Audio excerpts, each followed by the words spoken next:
Let's assume you are a music minister. And then you have a voice. And somebody told you you will sing. And then you began to sing. Start looking for studio. You don't know how witnesses are made. Witnesses are made in the chambers and courts of heaven.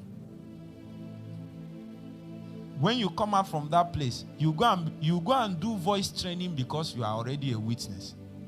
You are not following me. You don't do voice training and train in music ministry to become one. No, you are one, and then you train yourself because of what you are already.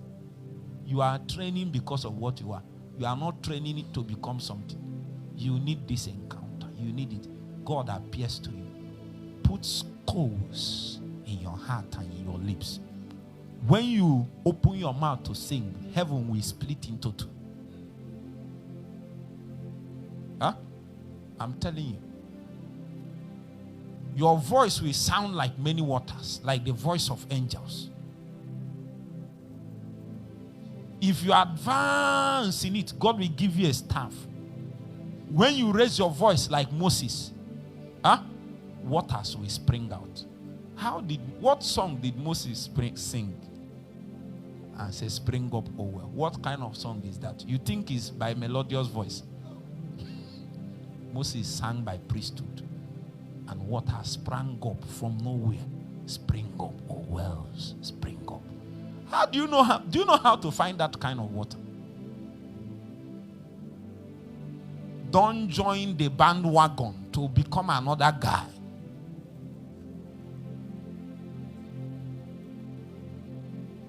Whatever it takes, stay and see his face.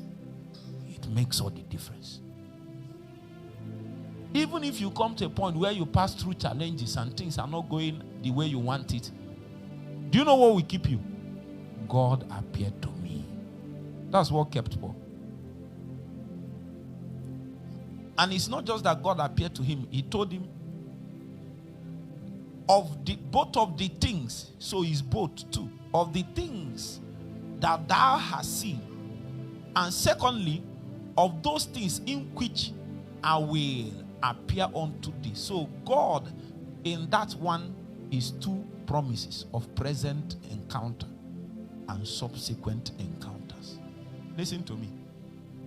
It's easier to keep encountering God in a particular line of spiritual development if you have already had the first one. Many times the hardest one is what? The first one. Because the one that once you enter, you have entered. It seems as if there is a rooster, a place where they keep people's name. That these ones, in our Nigerian parlance, that these ones are not jambais. You might be a fresher, but you are not a jambite. You have at least what? Entered.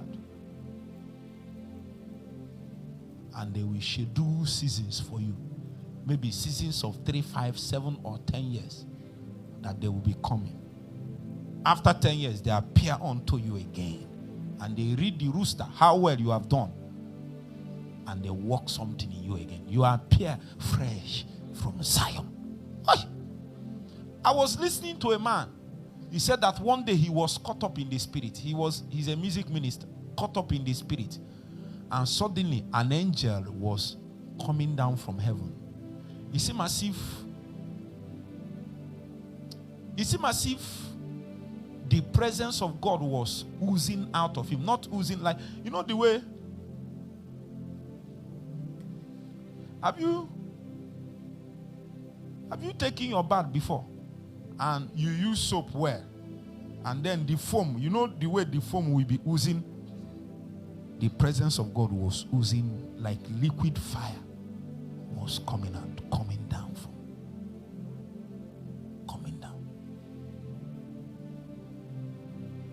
When you open your mouth and sing after that kind of encounter, even if what you said is hallelujah, anybody that hears it will be carried by the appearance, the witness of the appearance you had is what is carrying people, not your words. What can your words do? Is it not true?